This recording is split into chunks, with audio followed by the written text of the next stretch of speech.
नाज़रीन, अवामी न्यूज़ में खबरनि जो सिलसिलो जारी है। इन वक्त असीं तव्हांखे घोटकी में ख़बर ॾींदा हलूं त मेले खाते पारां ज़िले घोटकी में शुजरकारी मुहिम जो आगाज़। डिस्ट्रिक्ट शीशन कोट घोटकी में बूटो पोखे शुजरकारी मुहिम जो आगाज़ कयो वियो आहे। मेले खाते पारां शीशन कोट घोटकी जे अताते में डिस्ट्रिक्ट एंड शीशन जज घोटकी फ़हीम अहमद खान ऐं divisional forest officer Syed Aamir Hussain Shah बूटो लगाए शुजरकारी मुहिम जो आगाज़ कयो। इन मौके ते divisional forest officer Syed Aamir Hussain Shah media सां ॻाल्हाईंदे चयो त असांजो मक़सद ज़िले घोटकी खे सरसब्ज़ बढ़ाइण आहे। अवाम खे अपील कजे थी त असांजी शुजरकारी मुहिम में सहकार कयो वञे। हिन चयो त गर्मी वधी रही आहे, गर्मी जे ज़ोर खे ख़त्म करण लाइ वध में वध बूटन खे पोखण घुर्जे जीअं असां माहौल खे बहितर बणाए सघूं। ऑनरेबल डिस्ट्रिक्ट एंड सेशन जज साहब जेको मानसून ट्री प्लांटेशन जो इफ्तिताह करे छॾियो आहे।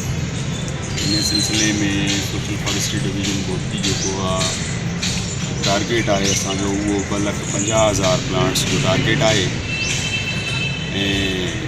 इन आज़ादी जे मज़ीद खबरों और तफसीलात के लिए विजिट करें हमारी वेबसाइट www.awamiNewsHD.com।